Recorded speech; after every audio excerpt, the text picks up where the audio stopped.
I'm Nick, and you've reached the Aether. A few weeks ago, I traveled to Lilydale, a hamlet in upstate New York founded in 1879 as a haven for spiritualists, feminists, and freethinkers. And now, one of the world's most notable centers for mediumship. The energy there was so tangible. I felt it the moment I arrived. I'd bought early bird tickets to a spoon-bending event, led by Shannon Taggart, ahead of the weekend's many workshops on spiritualism, dreams, myth, archetype, and occultism. Armed with my handy Zoom recorder, which I later found out was not allowed, and ready for dense immersion, I thought I'd find intellectual material to parse later. What I came away with was something entirely visceral and irrefutable. A thick, stainless steel spoon from Japan, etched with a gorgeous, intricate floral pattern and bent in my own hands like clay, rendering it an indestructible talisman of the mind's limitless reach. Spoon-bending rose to fame in the 1970s with the rise of parapsychology, thanks to controversial figures like Uri Geller, a performer who claimed telekinesis, bending objects with the mind alone. Here, what I discovered wasn't a trick or a sleight. What I experienced felt like genuine psychokinesis, defined simply as the ability to move or alter matter through concentrated mental focus. As a millennial, I didn't encounter spoon bending in the 70s or through Geller. I saw it first, as a lot of us did, through pop culture, in the movie The Matrix.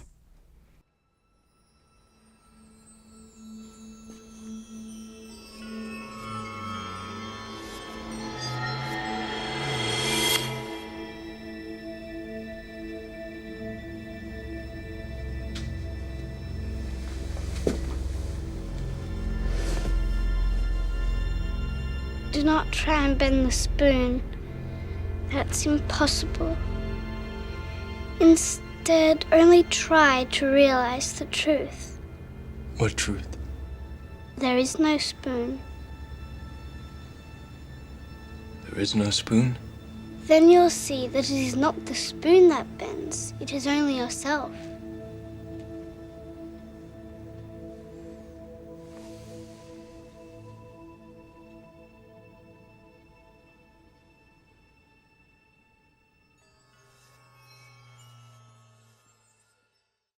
And again, for me, about 6 months later in the cultural timeline, as a 13-year-old backpack rap fan circa 2000, in a lyric from the song Drawbridge by Aesop Rock featuring Dose One.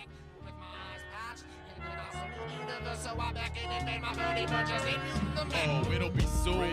Balloon immune and doom blend. I ain't ditching the kitchen till every spoon bends. A glance along tomorrow, sorry, looking at a hopeless was the rain dance. My little flint never dreamed. And as that song looped, stuck in my head, as I anticipated the event, what started as a pilgrimage for research turned into an isolated millisecond when I felt the lightning flash of the limitless meet the material. What makes all of this even cooler is that I might have never met our guest if not for this experience. Peter and I were strangers, and the second our spoons bent, we became friends. Peter is a multidisciplinary artist based in Vancouver, Canada, who explores the intersections of sound, movement, and form. Together we reflect on what it means when spirit enters matter, when imagination reshapes the material world, and when the impossible suddenly becomes tangible and undeniable. So most of my work is using, I'm a musician and a sound artist, but most of the work I do uses sound as a way of kind of engaging or thinking about the world or putting our bodies in the world differently. And the classes that I teach are similar. I've been teaching kind of what they call like building new interfaces for computers for a long time. Cool. And like, so we have the mouse and we have the keyboard and we have this camera, but how can we use these things differently? Or how can we build other systems that explore like the temperature of your body, your breath, uh, your position of your body in space, movement. I work with dancers a lot, and it's very exploratory. It's very experimental because it's really hard to know. You can't be like, I want to build this system and then build it exactly the way you thought it. You have to kind of play with it and find the cracks and the different parts of the system that are interesting and work with it, you know?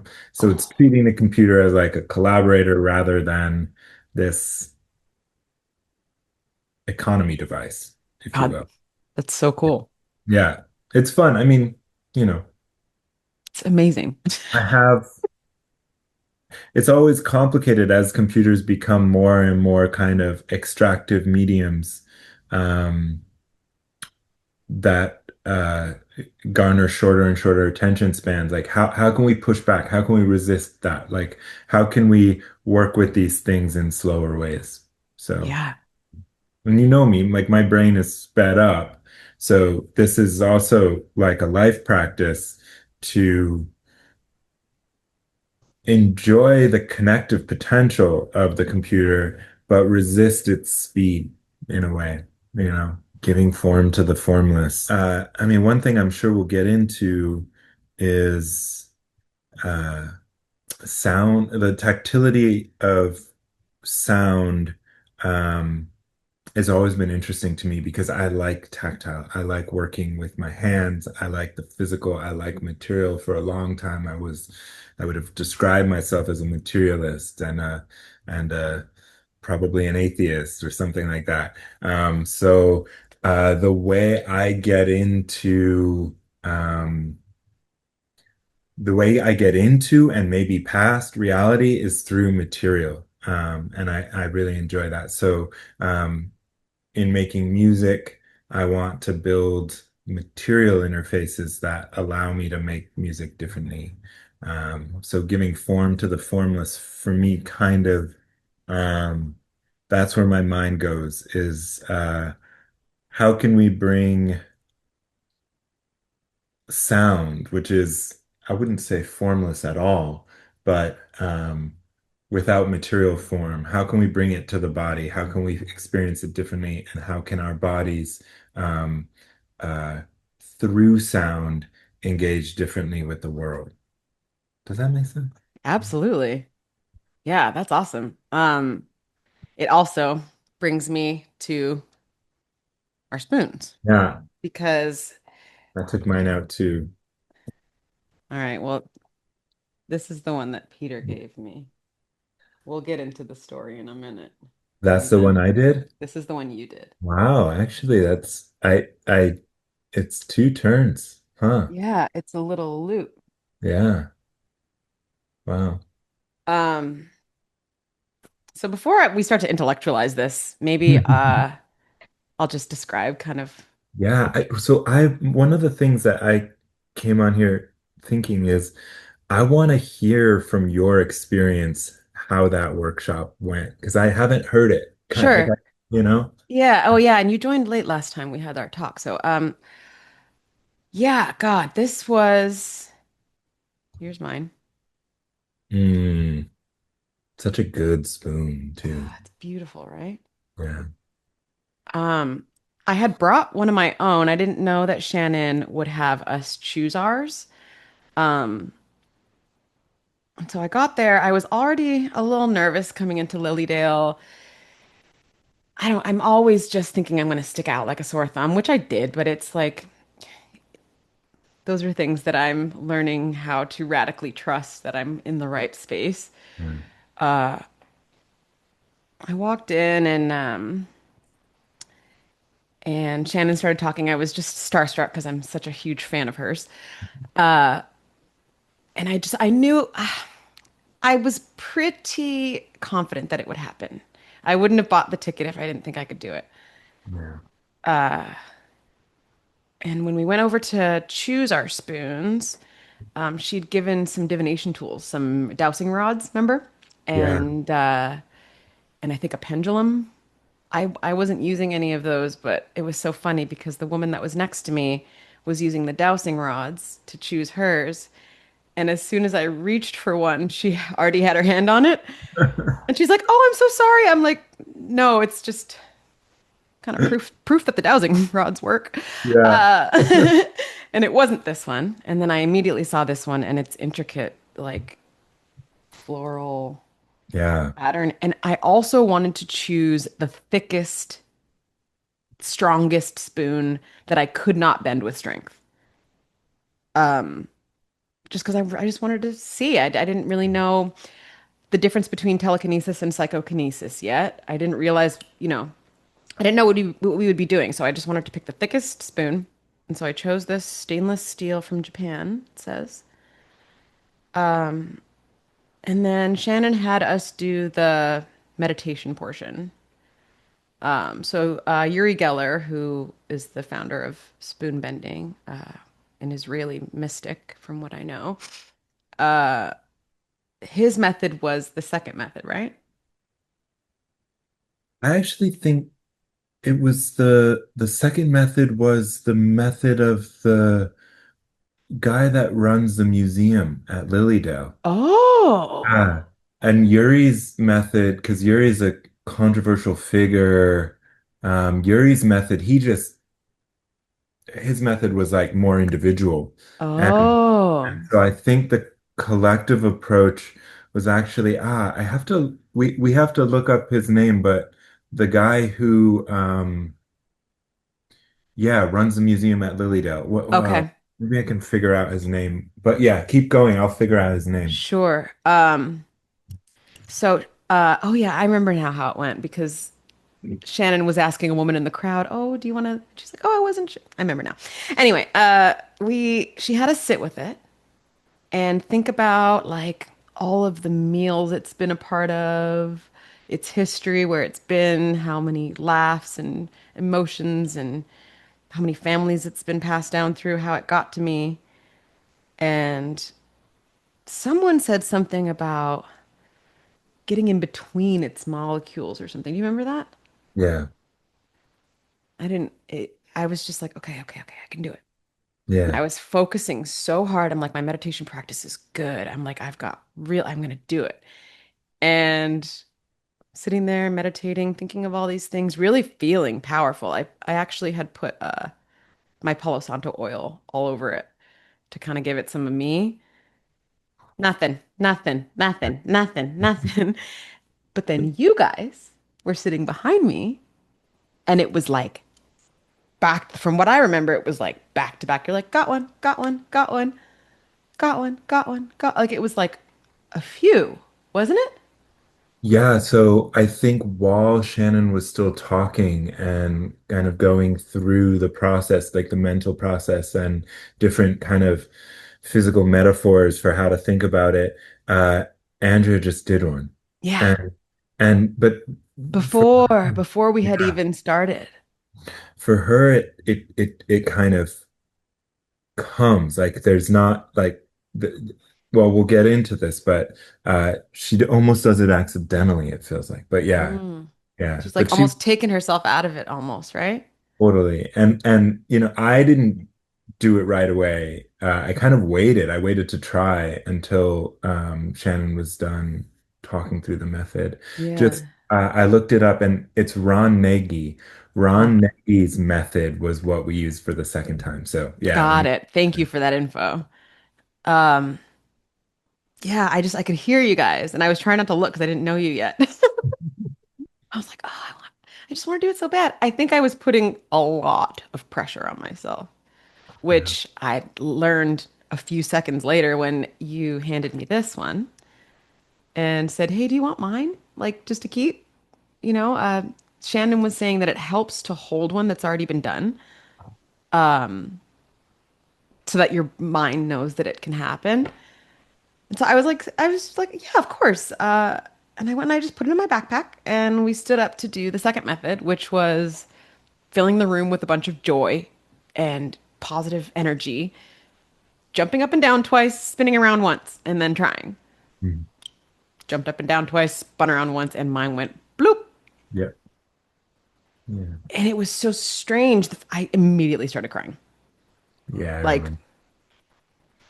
God, it like my life changed in that 1 second. Like, I still don't even have words for it really, but it's like, it's not like it gets warm or anything, you know? It's just like I liken it to like a bobby pin. Like if you were trying to bend a bobby pin between two fingers, it'd be very easy, but tiny bit of a tiny, tiny bit of pressure. This could have never happened. Yeah. It feels almost molten for a little while. You Yes, know? but not hot. No. Yeah, not hot. Not hot at all. Here's the really thick one that I did. Ooh. Oh, that's the one with the bent spoon Yeah. part. And then here's the one that I think is quite beautiful, Wow. you know. Um, Wow. yeah, So, I think it's funny. I told you this already, but I immediately I saw you when I came in the room. I didn't know who these people would be at this symposium. yeah.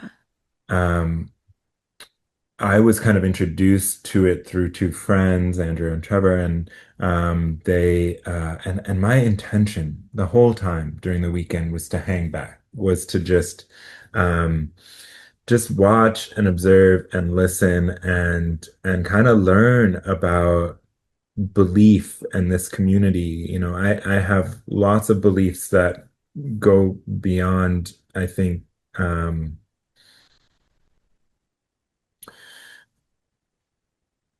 Go beyond the rational for sure. Hmm. But like go beyond the material and this is something I've been exploring a bit more intentionally over the past few years. But again, this isn't my community. I didn't want to kind of assert myself. And there we were in first thing was a spoon bending workshop. And I walk in and there were a few people who I was like, oh wow, there's these people look like folks I want to hang out with and it sounds so judgy that I even had that thought, but I just didn't know what to expect and I didn't know who would be there. Yeah. Um, These spaces can feel a little homogenized sometimes. yeah, of course, you You know. know, like as a black woman, I come and I'm like, I'm probably gonna be the only black girl. And I met, one. Yeah, She was a cutie. yeah. And there was a couple other people of color there, but it's few and far between. So I was just bracing for that. And, it was just immediately felt safe in y'all's presence too. It was so interesting. I mean, weirdly, as an academic, like one of the things that I'm heightened to is um the plurality of perspectives in a space, you know, Yeah.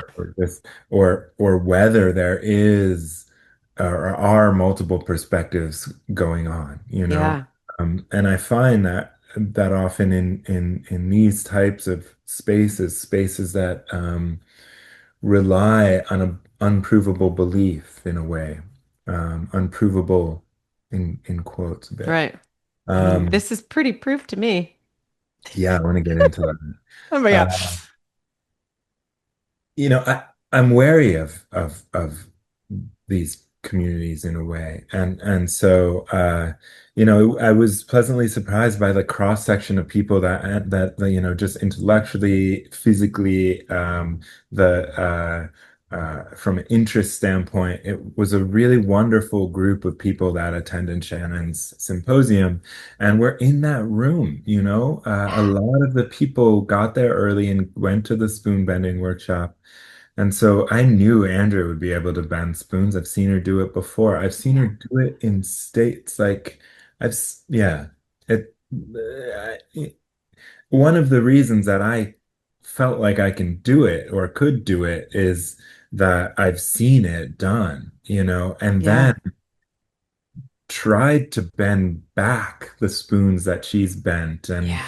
tried to do like repeat what she's done and failed because I wasn't there, you know? Hmm. And so I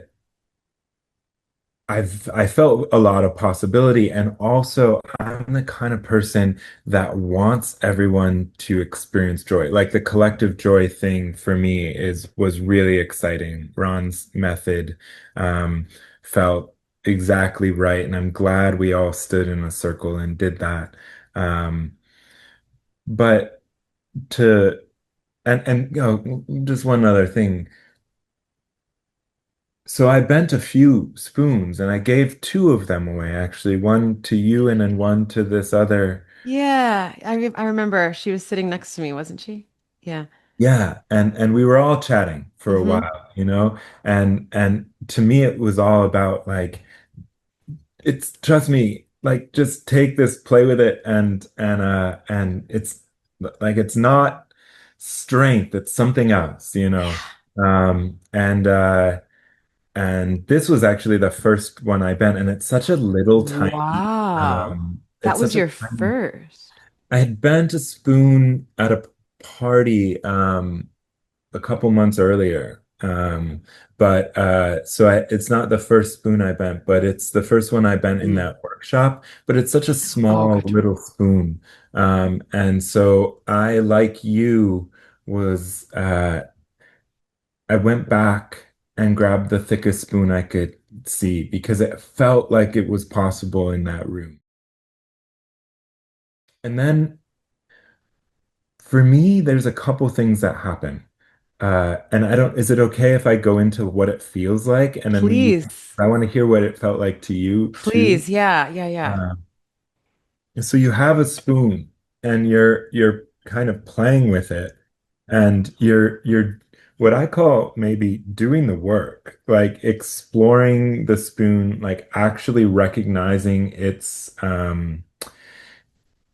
objectness, but also thinking about how it came to be a spoon, like what the material transformations that it's gone through to become this, like the mining of metal, like all of those things. I like using objects to play with those ideas. Yeah. And I am warming the spoon, like I'm touching it. I'm understanding it, and I'm not Yeah. trying to like blow on it and heat it up, but I'm letting it become malleable in lots of different ways, like me, it, and um, I don't know, honestly, and this will be a funny admission. I don't know if there's any kind of um uh I don't know to what degree there is a type of like divine intervention in the Right. spoon. I don't. But I deeply believe that we have more access to material than we think we do. What Shannon said about the molecules being so far apart and the space between them being far more present than whatever we understand as matter. Like what is matter? No one knows what Yeah. material is. For me, it's you know, it's energy. It's really tightly wound energy, you know. Yeah. So if you can kind of get into that a bit, then the material feels less solid and more about possibility. And then, crucially, and you alluded to this, um, I think you have to let go. You have to Yeah. let go of the attempt at trying. You have to let go at It's like the, gonna make me emotional again. yeah, I mean, but it's not about spoon bending even for me at this point. It's about everything. Like if Yes. you do the work, you come prepared, you're present to something, and then crucially, you let go. I think that is where that is what spoon bending teaches. Whether it's a spiritual practice, whether it's a transmutation of whatever degree, I almost doesn't matter. It's about possibility and what it can show for me. It's no, I feel almost identical. Yeah. Like that moment. I couldn't even stop crying because it had felt like my entire life was kind of like this winding, and I've been through so much shit that I almost felt like an embodiment of the spoon, you know? And all this effort, all this concerted effort, and all of this kind of like, God, sometimes I put myself through hell even with this podcast, Mhm. you know? And it's like the moment you give it some levity, some breath, oh, oh, Yeah. hey, like life doesn't have to be a fight, is what I learned in that second. Yeah. And I, that was huge for me. yeah. You know, there was so much, it changed about everything about the way I think. I haven't even written this episode yet, but when I start to really get into it, there's going to be some shit. There's going to be some tears because this was just absolutely reality bending, so to speak. Yeah. You know? And again, yeah, I don't know if it was some outside force but what I do know is, like I've mentioned to you before on the Kabbalistic tree of life, the the first sphere is spirit and the last is earth. You have all the planetary Sephiroth in the middle. The path of the flaming sword, or the lightning flash as they call it, and Shannon said the same thing, takes the path of least resistance. It goes right Mm. down to meet earth. Man doesn't get to do that. Man has to wind its way all the way around. That's our human experience. But there's a moment that happens very quickly where spirit does meet matter. And that's what I was envisioning, just because that's what my teachings, have taught me. Yeah. But even that embodiment of what I've been learning and studying, and I still am wrapping my mind around, it was just like a rapid way of showing me Yeah. all these diagrams. And I've got my protractor and I'm learning planets, and I'm you know doing invocations and things. It's like, boop, Yep. universe just booped me on the nose. Totally. And then you can like almost look back and think about moments of freeness and how they emerge. And I mean, I'm a musician by training. I play brass instruments, and I remember some of the best moments of performing were knowing that I had done the work and then forgetting it all so that I can just play. And that's what I think happened when we were all jumping around. Like we had what, 50 adults in a room Hmm. jumping around and just being giddy and playful and not thinking about all those things we were talking about before, not thinking about homogeneity of it perspective, not thinking about identity, not thinking about Yeah, those, just for a moment, yeah, just being present to ourselves and the spoons, and then it's like joy in material form, you know? yes, Um, yeah, absolutely. I felt the same way about my dance practice too, you know? You mhm, you give yourself this structure and you work and you work and you work, and then the second you hit the stage, you let it all go. And then mhm. it's just pure, like it's so pure. It doesn't come without the preparation, but you can't take all of that with you. It's almost like it's like how you need to be kind of, what am I trying to say? The two dragons, like at the outside of a Chinese temple, are Mhm, meant to devour you. mhm. You can't go in. Whatever your version of you is can't go if you really, are wanting to be enlightened or ascended or whatever the end goal is. It's like we've got to take all that shit away. And it was just such a rapid lesson.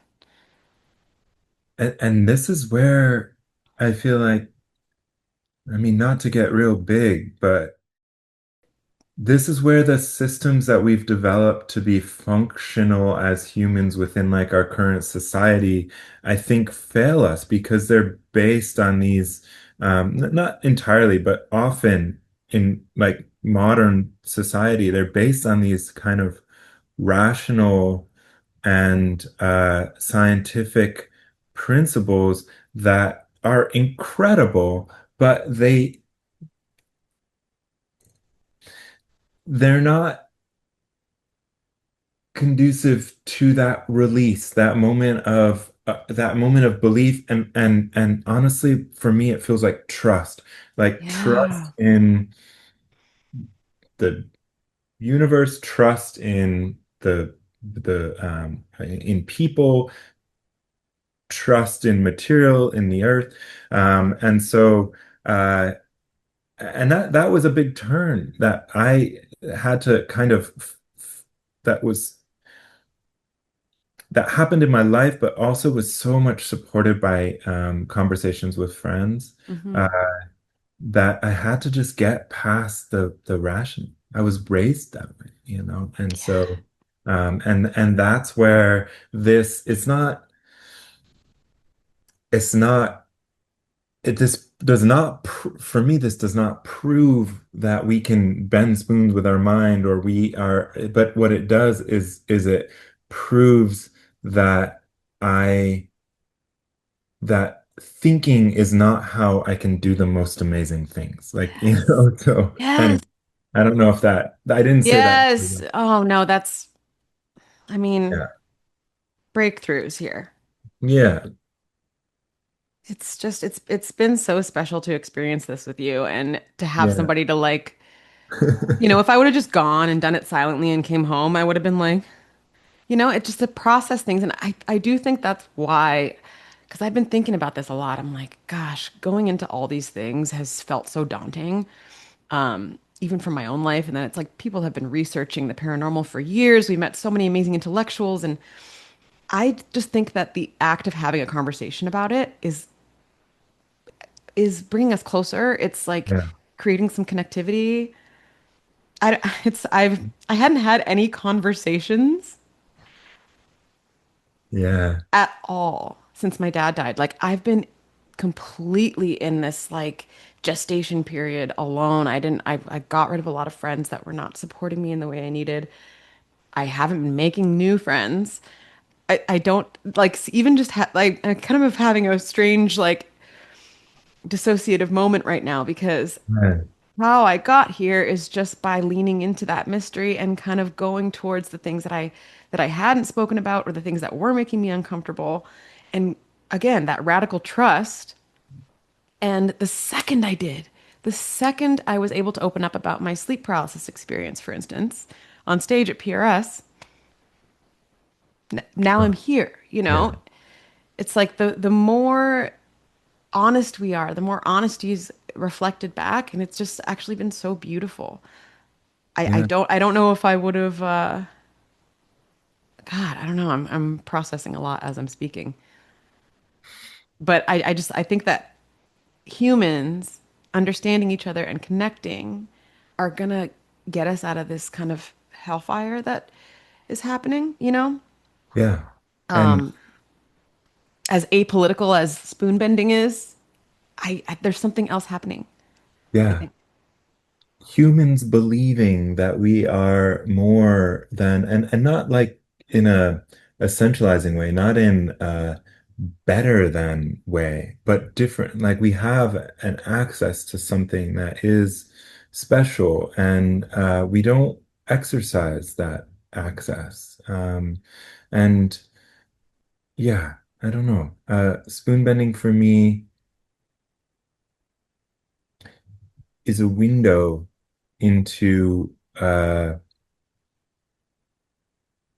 into material play. Like, Yeah, yeah. and that's what we all experience. And that's why that Ron Nagy method that Shannon kind of alluded to, and then everyone was like, ha ha ha. And then we just got up and did it. And Mm-hmm. what was it like five or six people who had never bent a spoon before, all of a sudden just immediately bent a spoon. Immediate. And I bent a spoon that I never thought I could bend. Like this, I That is, to convey in video, but this I could it's not hard. move Yeah. this. And and I bent it in two stages. Usually when you bend, it's just whoop and it is bent. But Hmm. this one felt like it needed to be bent again. I was talking to you and Trevor, I think, and just playing with it still, and then whoop happened again. Hmm. I think a lot of it is is just collectively being excited about the possibilities of being alive and what that means, and what that could mean if we didn't constrain it in all of the kind of socio-political ways that we do constrain it. Yeah, I don't know. You know, it doesn't answer questions for me. No. It just opens up more spaces of possibility.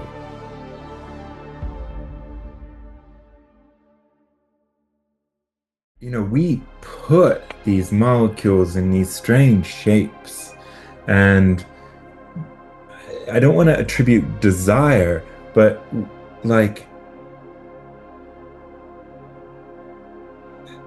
there's maybe some analog to how we shape or are shaped ourselves. And so if maybe there's another thing that is opened up in here, it's that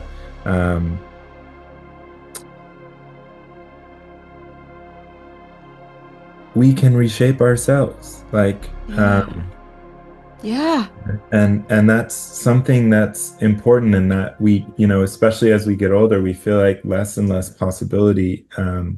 But you know, again, through guidance with friends, I like feel like there's so much possibility inside of me, like more than ever, and it has so much to do with like love and trust and belief, which, like, if you heard if I told this to myself at 27, I would be like, you have lost it, buddy. Thanks again, Peter. You can find Peter's work at triangleline.com. From this spoon in my hand, which will live on my altar as long as I do, next to Peter's, its catalyst, to this brilliant and exploratory conversation, I'm reminded that the real talisman isn't the steel itself. It's not the item, it's not the pageantry, not even the cool story of being able to say that I did this. It's the moment when mind shapes matter. May this remind you too that what feels impossible can yield under the weight of our collective focus. Spoon-bending phenomena aside, what might that look like in our lives? I don't know, something to think about.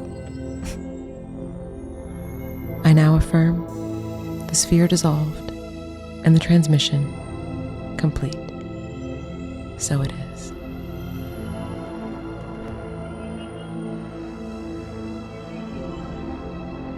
If you've had a psychic, paranormal, or unexplained experience, you can call or text our listener line, The Void, at 323-332-1190. Follow us on Instagram at EtherPod, and join me at patreon.com/theetherpod. That's TheAetherPod for bonus episodes, guest interviews, ASMR, sound, tarot, and much more. This podcast has been brought to you by Spectre Vision Radio. Theme music by Late Life. Created, edited, and produced by Nicole Johnstone.